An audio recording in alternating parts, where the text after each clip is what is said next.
দ্বিতীয় বিশ্বযুদ্ধের শেষ পর্যায়ে জাপান দুটি পারমাণবিক বোমার শিকার হয়। এটম বোমায় জাপান বিধ্বস্ত হয়ে পড়ে।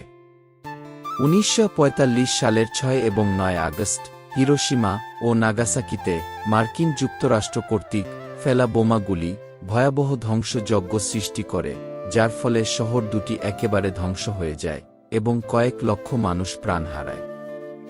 এরপর জাপান অতি দ্রুত আত্মসমর্পণ করতে বাধ্য হয় এবং দ্বিতীয় বিশ্বযুদ্ধের সমাপ্তি ঘটে। তবে এর পরবর্তী সময়ে জাপান কিভাবে এই বিপর্যয় থেকে ঘুরে দাঁড়ালো তা চমকপ্রদ এক গল্প। প্রথমে তাদের দেশের প্রতি বিশ্ববাসীর দৃষ্টিভঙ্গি ছিল তীব্র নেতিবাচক, কারণ তারা যুদ্ধবাজ রাষ্ট্র হিসেবে পরিচিত ছিল। কিন্তু একেবারে শূন্য থেকে জাপানকে পুনর্নির্মাণের প্রক্রিয়া শুরু করতে হয়েছিল। জাপানের পুনর্নির্মাণের জন্য মূল ভূমিকা নেয় আমেরিকা। 1945 সালে জেনারেল ডগলাস ম্যাকআর্থার, যিনি তখন জাপানে মার্কিন বাহিনীর শীর্ষ কমান্ডার ছিলেন, তিনি জাপানের পুনর্নির্মাণে নেতৃত্ব দেন। এই সময়ে জাপান একটি নতুন সংবিধান গ্রহণ করে, যা তাদের সামরিক শক্তিকে সীমাবদ্ধ করেছিল এবং দেশের সরকারকে একটি শান্তিপূর্ণ গণতান্ত্রিক রাষ্ট্রে পরিণত করেছিল। তারা একটি নতুন রাজনৈতিক ব্যবস্থা তৈরি করে এবং 1947 সালে নতুন সংবিধান গ্রহণ করে, যা বিশ্বযুদ্ধের পর জাপানের শান্তিপূর্ণ উন্নয়নের পথে সহায়ক হয়ে ওঠে।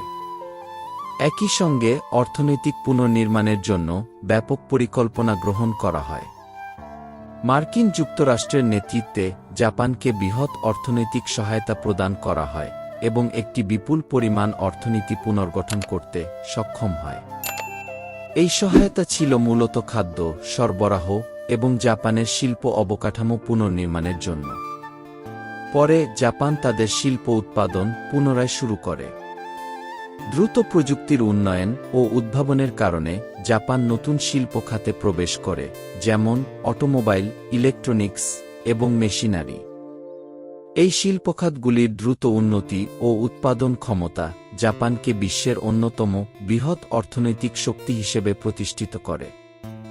তাদের অটোমোবাইল কোম্পানিগুলি যেমন টয়োটা, হোন্ডা এবং নিশান পৃথিবীর নানা দেশে জনপ্রিয় হয়ে ওঠে। একই সময়ে জাপান বৈশ্বিক বাজারে নিজেদের পণ্য তুলে ধরার জন্য আরও বেশি মনোযোগ দেয়। তাদের সৃজনশীলতা, উৎপাদন দক্ষতা এবং মানসম্পন্ন পণ্য তৈরি করার পদ্ধতি বিশ্বজুড়ে প্রশংসিত হয়। জাপানি শিল্পের মূল চরিত্র ছিল কাইজন বা ধারাবাহিক উন্নতি। তারা প্রতিটি প্রক্রিয়ার ছোটখাটো উন্নতিতে বিশ্বাসী ছিল এবং এর ফলে তাদের উৎপাদন ব্যবস্থা অধিক কার্যকরী হয়ে উঠেছিল। এটিও মনে রাখতে হবে যে জাপানিরা তাদের সামাজিক সংহতির দিকে বিশেষ মনোযোগ দিয়েছিল। তাদের জনগণ একে অপরকে সহায়তা করতে এবং পরস্পরের প্রতি সহানুভূতিশীল হতে অভ্যস্ত ছিল। এটি ছিল তাদের পুনর্নির্মাণের অন্যতম বড় কারণ।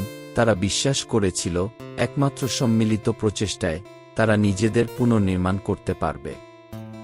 পরিশেষে 1960-এর দশক থেকে 1980-র দশক পর্যন্ত জাপান বিশ্বের শীর্ষ অর্থনৈতিক শক্তি হিসেবে প্রতিষ্ঠিত হয়।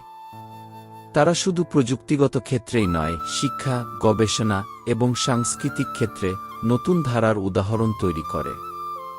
তাদের উদ্ভাবনী শক্তি, শ্রমশক্তি এবং পরিকল্পনা প্রক্রিয়া তাদের পুনর্নির্মাণে অসামান্য সফলতা এনে দেয়। এই পুরো প্রক্রিয়াটিতে জাপান তাদের দেশকে শুধু অর্থনৈতিকভাবে পুনর্নির্মাণই করেনি, বরং বিশ্ববাসীর কাছে এটি একটি অনুপ্রেরণার গল্প হিসেবে প্রতিষ্ঠিত হয়েছে। আজকের আধুনিক, প্রযুক্তি নির্ভর, শক্তিশালী এবং শান্তিপূর্ণ দেশ জাপান দ্বিতীয় বিশ্বযুদ্ধের পর তাদের সাহসী প্রচেষ্টারই ফল। ভিডিওটি ভালো লাগলে লাইক, শেয়ার এবং সাবস্ক্রাইব করুন। ধন্যবাদ সবাইকে।